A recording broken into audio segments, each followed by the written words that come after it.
Hoy la mesa chica de la CGT definió la fecha para su primera protesta durante este gobierno.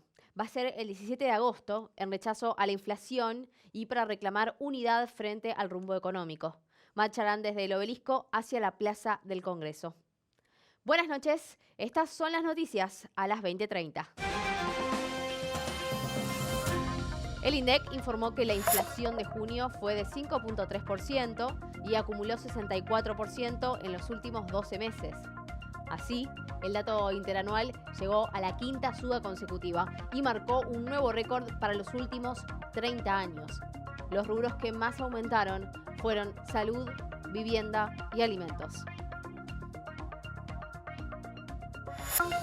Y el dólar blue volvió a subir y marcó un nuevo récord. Luego de que la cotización informal subiera ayer 11 pesos, hoy volvió a escalar 6 pesos y llegó a los 289. En las últimas 3 jornadas acumuló un salto de 21 pesos y la brecha con el oficial rozó el 126%. Y la organización Unidad Piquetera marchó a Plaza de Mayo para reclamar un bono de 20.000 pesos y el salario básico universal. Mientras tanto, Cristina Fernández de Kirchner convocó a senadores para avanzar en un proyecto de ingreso universal similar al que presentó el partido Patria Grande en la Cámara de Diputados. El presidente italiano rechazó la renuncia presentada por Mario Draghi y lo invitó a ir al Parlamento para intentar recomponer el Ejecutivo. El primer ministro había decidido renunciar ante la falta de apoyo de uno de los grupos que componen al oficialismo. Es el segundo primer ministro del G7 en renunciar en menos de una semana. Ricardo Gareca no llegó a un acuerdo económico con la Federación Peruana de Fútbol y no renovará contrato luego de 7 años al mando del seleccionado de ese país. El Tigre no pudo clasificar a Perú al Mundial de Qatar 2022 y la Federación de Fútbol le ofreció un contrato menor del que tenía hasta este momento.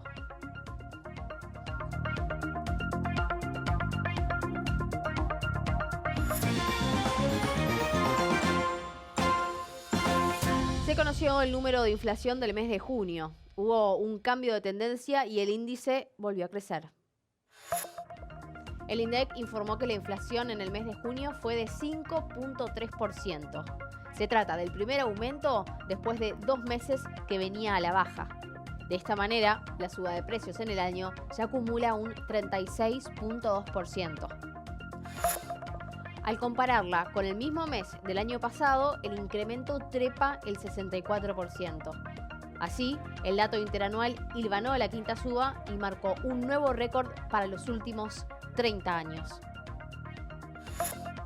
Y según el INDEC, los sectores que le dieron mayor impulso a la inflación de junio fueron salud con el 7,4%, agua, electricidad y otros combustibles con el 6,8%, bebidas alcohólicas y tabacos en un 6,7% y alimentos y bebidas no alcohólicas en un 4,6%.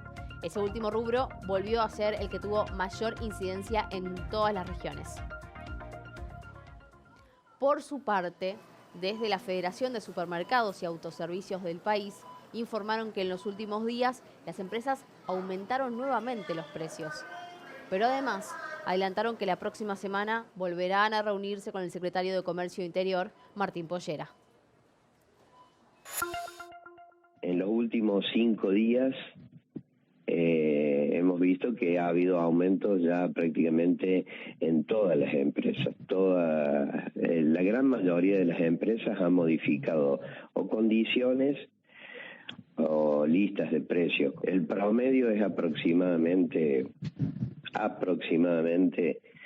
entre un 9 a un 10%. Uno lo asocia al escenario, a la incertidumbre, al contexto general, porque el dólar oficial no ha sufrido grandes modificaciones donde tendría que estar atado a esto, ¿no? En este contexto, Gabriela Cerruti, la portavoz de la presidencia, dijo que no hay desabastecimiento en las góndolas. El gobierno está garantizando que no haya desabastecimiento de ningún producto de primera necesidad y puede haber faltantes puntuales en alguna góndola, puede haber faltantes puntuales en algún supermercado o en algún comercio de cercanía, pero no hay faltantes masivas en ningún lado, ni hay ninguna situación que nos haga pensar que estamos en ninguna situación de desabastecimiento. De ninguna manera llevemos ese temor a la población, porque eso no está sucediendo. En algunos casos hay maniobras especulativas de algunos que retienen esos productos para esperar poder venderlos a un mayor precio próximamente, y eso es lo que estamos denunciando, que en este momento de crisis mundial sumarse al ejército de los especuladores o de los codiciosos es realmente algo que están haciendo contra cada uno de los argentinos y de las argentinas.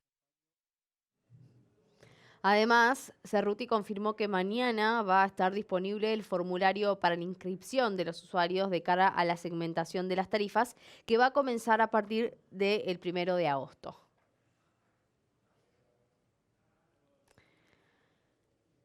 Por su parte, el dólar blue volvió a subir y marcó un nuevo récord. Luego de que el dólar paralelo subiera ayer 11 pesos, hoy el blue escaló otros 6 y llegó a los 289 pesos. Incluso en el lapso corto del fin de la jornada llegó a venderse a 290 pesos. En las últimas 3 jornadas acumuló un salto de 21 pesos y la brecha con el oficial rozó el 126%. En lo que va de julio, el dólar blue acumula un alza de 51 pesos, lo que representa hasta el momento su mayor avance mensual en el año, luego de terminar junio en 238. Esta nueva suba se dio luego de que desde esta medianoche el gobierno dispusiera un aumento del dólar turista. De esta manera, la percepción a cuenta de los impuestos a las ganancias y a los bienes personales pasa de 35 a 45%, para los gastos con tarjeta en el exterior.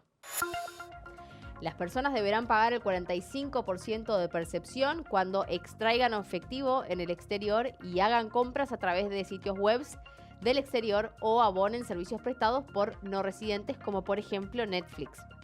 También estarán contemplados por la nueva alícuota los servicios en el exterior contratados a través de agencias de viaje y turismo y los servicios de transporte de pasajeros con destino fuera del país. Por su parte, el diputado nacional Martín Tetaz se refirió a la nueva medida implementada por la AFIP y señaló que el gobierno reconoce que el dólar no resiste más. Además, aseguró que es una devaluación fiscal. Es una devaluación fiscal, como se dice en economía. Esencialmente, el gobierno reconoce que el dólar no resiste más y entonces te empieza a correr de a poco todos los dólares, son el dólar libre.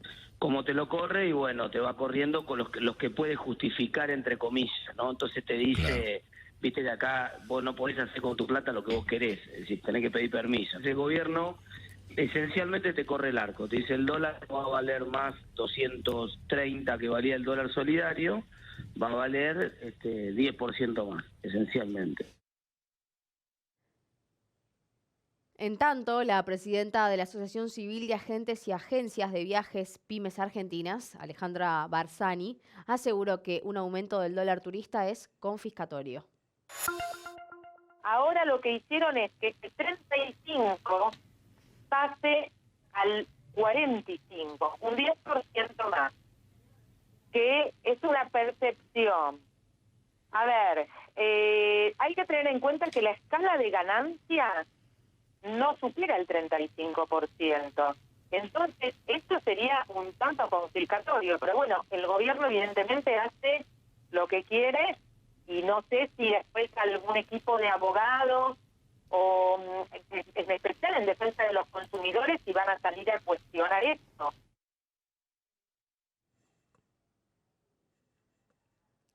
Por su parte, el vicepresidente segundo del Banco Central, Jorge Carrera, aseguró que les cuesta cumplir con el fondo en materia de reservas porque no se liquidan los granos y adelantó que el dólar oficial irá subiendo al ritmo de la inflación y de la tasa de interés. Como la tonelada aumentó muchísimo, en toneladas es muchísimo menos lo que se está exportando. Bueno, eso es lo que explica que, a pesar de lo que teníamos previsto cuando hicimos el acuerdo con el fondo, que habíamos hecho todas las cuentitas antes de la guerra y antes de este aumento de precio, etcétera, todavía del lado de vimos la tijera invertida, es decir, las importaciones de energía las tuvimos que pagar todas a un precio muchísimo más alto, y las exportaciones de granos, la gente está sentada sobre el Ciro Bolsa para vivir en estos meses. Necesitaba vender 2 toneladas y listo. Ahora vendió una y medio, con esos pesos le alcanzó y tiene lo otro para vender, que seguramente recién lo necesitará cuando haga el implante de la cosecha. Y el FMI brindó un primer respaldo a los anuncios de la ministra de Economía, Silvina Batakis, al afirmar que son consistentes con los objetivos del programa vigente. El director de comunicaciones del fondo, Jerry Rice, dijo que los anuncios de Batakis iban en línea con lo acordado y reafirmó que los objetivos del programa van a seguir igual. Movimientos sociales de izquierda se movilizaron durante toda la jornada y se concentraron en la Plaza de Mayo con la intención de acampar, pero finalmente se retiraron. Le reclaman una reunión a la ministra de Economía, Silvina Batakis, aunque por el momento no fueron recibidos. Durante la jornada, las inmediaciones de la Casa Rosada se vieron afectadas por una marcha popular en donde cientos de manifestantes demandaron al Estado una mayor asistencia económica. El reclamo hoy es, primero, el trabajo genuino, la necesidad de discutir cómo se abren fuentes de trabajo. Segundo, ahora en la emergencia, un bono en función de recomponer en alguna medida lo que hemos perdido por inflación, lo que han perdido todos los trabajadores por inflación. Un bono de 20.000 pesos y la apertura de la discusión por el salario, que tiene que elevarse porque si se eleva el salario mínimo, se elevan las jubilaciones y se elevan los programas sociales. Con banderas en contra del pago de la deuda al FMI, solicitaron una reunión con la actual ministra de Economía, Silvina Batakis. Pasaron la pelota a un funcionario de rango menor, a un secretario de Asuntos Institucionales, cuando la reunión tiene que ser con la ministra. ¿Por qué la ministra se reúne con los banqueros? ¿Por qué la ministra se reúne con los especuladores de bolsa, con lo que tiene la deuda pública argentina, pero no se reúne con los trabajadores? Es decir, ¿qué demuestra eso? Que gobierna para ellos. Además, entre los dirigentes sociales, otro de los reclamos que se escuchó estuvo direccionado a la CGT. Escuchamos que la CGT va a hacer un acto en el Obelisco sin fecha y sin discursos.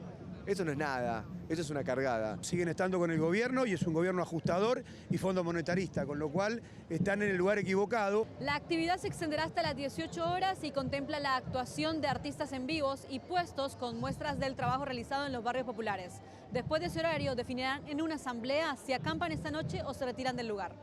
Sobre las 18, sentados en el piso y con la amenaza de lluvia, los manifestantes lucían cansados después de más de 9 horas de reclamo. Bueno, hay muchísima bronca, solamente que está claro que bueno, esto no se va a arrancar de un día para el otro, por lo tanto no tiene sentido que el movimiento se desgaste en acampes muy prolongados. Esto se discute, se organiza y se debate políticamente. Acá la respuesta tiene que ser el conjunto de los trabajadores. Al finalizar, en una asamblea piquetera decidieron realizar el acampe a la espera de respuestas desde el gobierno nacional. Ole, hola. Ole, ole. Ole, hola. Cristina Fernández de Kirchner convocó a senadores de su entorno para avanzar en un proyecto de salario básico universal. ¿Y por qué? Porque... El objetivo de la vicepresidenta es que la Cámara Alta presente su propio proyecto. Hasta ahora, la única iniciativa que ingresó al Congreso es la del diputado de Patria Grande, Itaí Hagman. Su propuesta consiste en un piso de ingresos equivalente a la canasta básica alimentaria, es decir, 14.400 pesos para un universo de 7.500.000 personas. En los últimos días, Hagman y otros referentes de la Patria Grande estuvieron asesorando a Juliana Di Tulio y a otros senadores que se encuentran preparando un nuevo proyecto. Por su parte, el dirigente social Luis Delía cuestionó el impacto que podría tener esta medida. Tiene varios problemas el salario básico universal. Primero, de 13.000 pesos. Hoy un plan potencial son 22.500, ¿no? Segundo, el salario básico universal, de acuerdo al proyecto de ley que se está discutiendo, no está atado al aumento del salario mínimo vital y móvil. Con este problema que tenemos de inflación, 13.000 pesos de arranque son nada.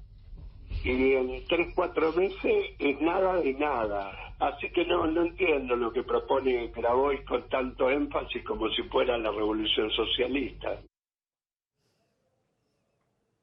El ministro bonaerense, Andrés Larroque, advirtió que habrá graves consecuencias si no se implementa el proyecto, ya sea por ley o por decreto.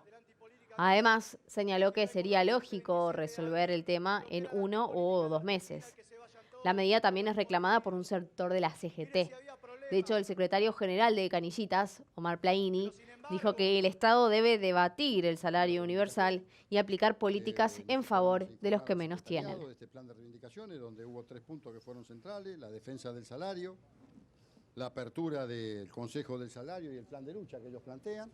En general tenemos coincidencia.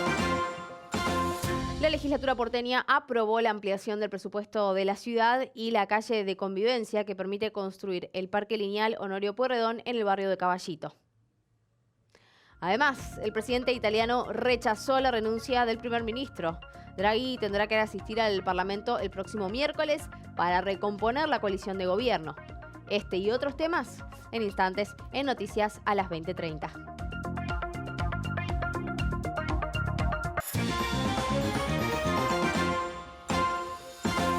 Después de un largo trabajo y debate y a pesar del rechazo del Frente de Todos y de la izquierda, la legislatura porteña aprobó la ampliación del presupuesto de la ciudad de Buenos Aires.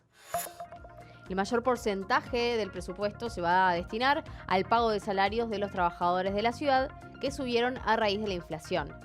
Más de 42 millones de pesos se van a usar en obras y en equipamientos de diversos ministerios y más de 33 millones se van a destinar a comida, seguridad privada y mantenimiento de los hospitales, escuelas, hogares y de la policía. Además, casi 25.500.000 pesos irán a subsidios y a la compensación tarifaria del subte y los colectivos. También, con 32 votos afirmativos, 18 negativos y 2 abstenciones, la legislatura porteña aprobó la calle de convivencia que permite construir un parque lineal en Honorio Pueyrredón en el barrio de Caballito. De esta manera, la ciudad cumplió con un fallo que exigía una ley que cambie el uso de esta calle. Ahora el gobierno porteño tendrá que esperar una nueva instancia judicial que destrabe el freno de la obra.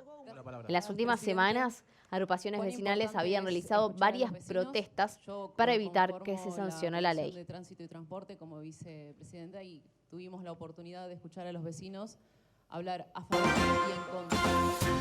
El presidente Alberto Fernández y la ministra de Salud Carla Bisotti promulgaron esta tarde la ley de VIH y la ley Oncopediatra, ambas sancionadas en el Senado el pasado 30 de junio. La primera prevé, entre otros puntos, la respuesta integral e intersectorial y la cobertura universal y gratuita de una asistencia integral que incluya medicamentos, insumos, vacunas y tratamientos. En tanto, la ley Oncopediatría establece una serie de beneficios y asistencia económica mientras dure el tratamiento para las familias más vulnerables.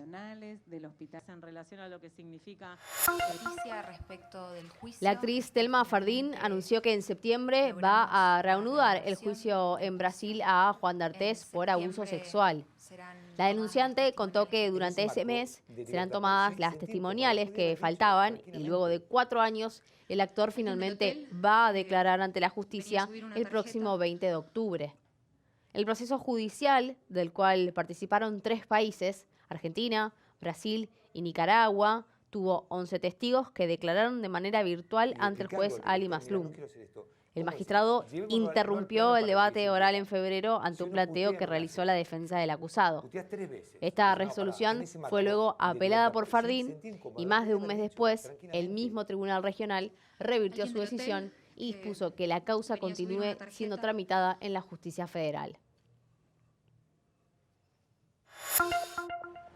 Hay 4 pumas sueltos en la calle de Villa Gesell y le piden a los vecinos que no salgan de sus casas. El equipo de fauna y personal policial del municipio balneario están intentando capturar a estos animales para poder llevarlos nuevamente a su hábitat. Los pumas fueron grabados deambulando entre comercios del centro y también en la playa, por lo que las autoridades pidieron no molestarlos e en caso de encontrárselos. Pero además, esta situación hizo que se suspendan las clases en más de 10 colegios.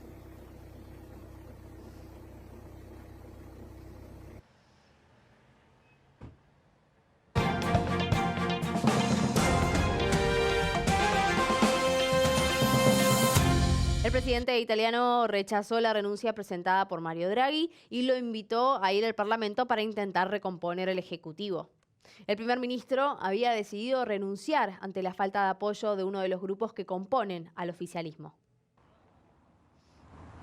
Y se conoció que, a partir de la decisión del Ejecutivo, Mario Draghi va a asistir el próximo miércoles al Parlamento para intentar recomponer la coalición. El mandatario decidió renunciar luego de que el movimiento 5 Estrellas, partido político perteneciente a la coalición oficialista, se opuso a un paquete de medidas de ayuda económica propuestas por el primer ministro, por lo que decidió ausentarse de la votación.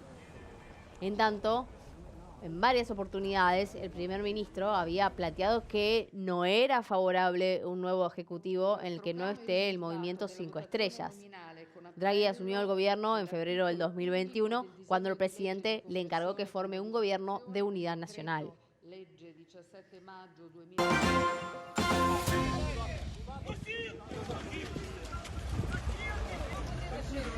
Y las tropas rusas volvieron a atacar una zona del país que hace meses se mantenía a salvo de los combates, a unos pocos kilómetros de la capital del país.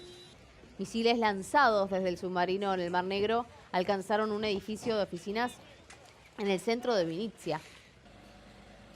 Hasta el momento se contabilizaron al menos 23 muertos, de los cuales 3 eran niños. 39 personas continúan al momento de hoy desaparecidas entre los escombros, mientras permanecen activas las tareas de rescate. Mientras tanto, en La Haya se llevaba a cabo un encuentro especial sobre crímenes cometidos en Ucrania. Y mientras hablaba en el foro, Zelensky se enteró de este ataque, el cual calificó como un acto terrorista. Палали машини, трамваї. Це зухвалий акт російського терору. Таке не могли зробити люди, це скоти. 8 ракет, 2 з яких влучили в центр міста. Станом на цю хвилину 20 людей загинуло, серед них 3 діточок. І велика кількість поранених. Y a medida que se intensifican los ataques, también aumenta la crisis diplomática. Hoy el gobierno ucraniano rompió relaciones diplomáticas con Corea del Norte, luego de que ayer Kim Jong-un reconozca la independencia de las autoproclamadas repúblicas de Donetsk y Lugansk.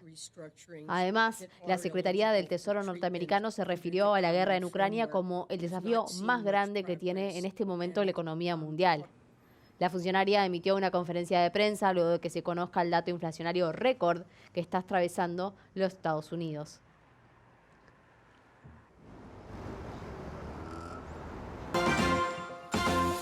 Joe Biden se reunió con el primer ministro de Israel en su primera gira oficial por Medio Oriente. El presidente norteamericano se comprometió a ayudarlos a resolver el conflicto palestino. Además, conversaron sobre un acuerdo nuclear con Irán, aunque no estuvieron de acuerdo sobre cómo accionar.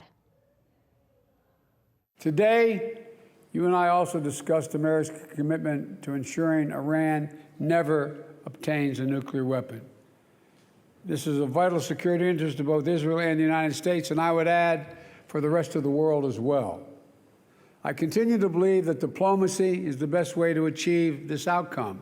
Words will not stop them, Mr. President. Diplomacy will not stop them. The only thing that will stop Iran is knowing that if they continue to develop their nuclear program, the free world will use force. The only way to stop them is to put a credible military threat on the table. Cientos de manifestantes armaron barricadas en la capital de Haití, Puerto Príncipe, en señal de protesta por la escasez de combustible.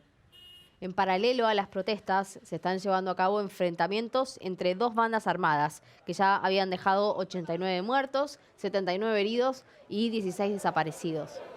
Estos acontecimientos, sumado a una inflación en aumento, dificultan el desembarco de ayuda humanitaria en Haití. Según Naciones Unidas, casi 4,5 millones de haitianos necesitan asistencia alimentaria inmediata.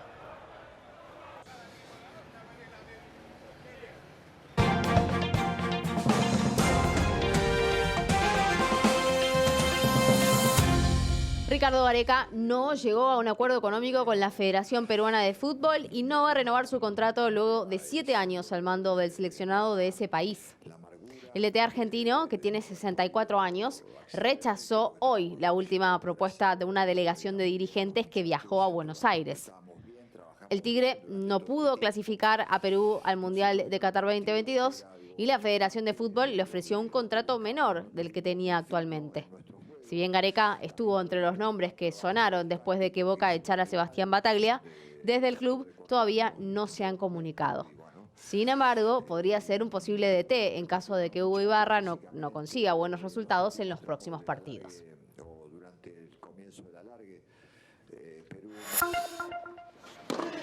Y Sebastián Báez le ganó al español Alejandro Davidovich por 6-2 y 6-3 y avanzó a los cuartos de final del APT de Bastad, Suecia.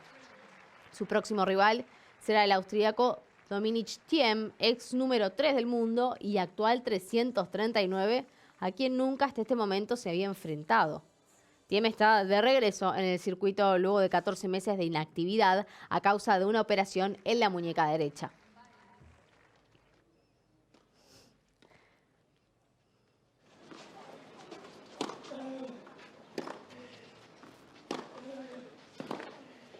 La selección argentina de bádminton entrena en el CENAR de cara a las próximas competencias profesionales. Entre ellos se van a disputar torneos por Latinoamérica y los Juegos Odesur en octubre. Estos encuentros van a servir para definir al equipo que represente a la Argentina en las competencias oficiales. Nicolás no solo integra la delegación nacional, sino que es el mejor del país. Tiene 19 años y practica bádminton desde los 11. Fue campeón sudamericano y panamericano junior. Es mi sueño, clasificar un juego olímpico. Cuando era chico, me dijeron que ningún argentino había clasificado en bádminton, ¿no? Ningún argentino había clasificado. Y es como que dije, quiero ser ese, así que es como que para eso vengo todos los días, es mi sueño. El bádminton surgió en India a mediados de 1800 y se popularizó cuando llegó a Inglaterra. Se juega el mejor de 3 sets, tienen que llegar a 21 puntos con diferencia de 2 y la pelota no debe tocar el piso. Los logros latinoamericanos en individuales, dobles y mixtos, desde los Juegos de la Juventud Buenos Aires 2018 hasta la fecha, colocan a esta generación como la mejor de la historia. Este es mi 6º año ya como entrenador y bueno, ahora se están empezando a ver los frutos de lo que empezamos a sembrar hace ya unos años. Tenemos atletas que han entendido y están dispuestos a poder dedicarle el tiempo que implica el alto rendimiento, que no es fácil. Ailén es campeona nacional y está en pleno proceso de cambio de categoría de juvenil a mayor.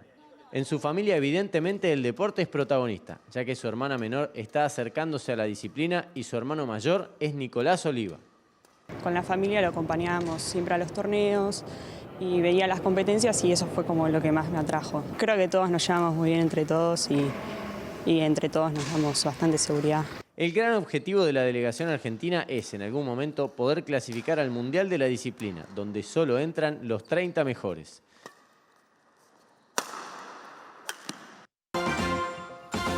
Te contamos toda la información de cómo va a seguir el tiempo en la ciudad de Buenos Aires. El radar detecta frentes de tormenta que van a afectar recién mañana a nuestra ciudad. Ahora el cielo está parcialmente nublado, la temperatura es de 12 grados y la sensación térmica de 11 grados. Durante la madrugada se esperan más nubes y que la temperatura baje un poquito más.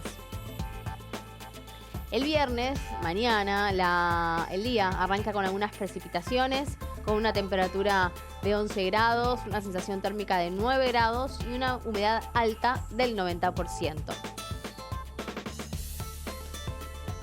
Se espera que durante la tarde se frenen las lluvias, la temperatura llegue a los 13 grados y la humedad se mantenga igual en 79%.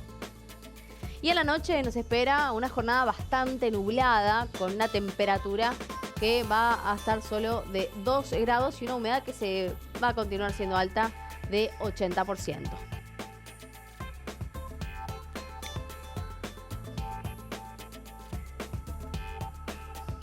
Y hasta acá te contamos qué pasó en tu ciudad, en el país y en el mundo. Muchas gracias por acompañarnos. Quédate en el canal de la ciudad que ya llega Hoy Nos Toca la Noche con Daniel Santa Cruz y todo el análisis que nos dejó la jornada. Mañana, más noticias a las 20:30.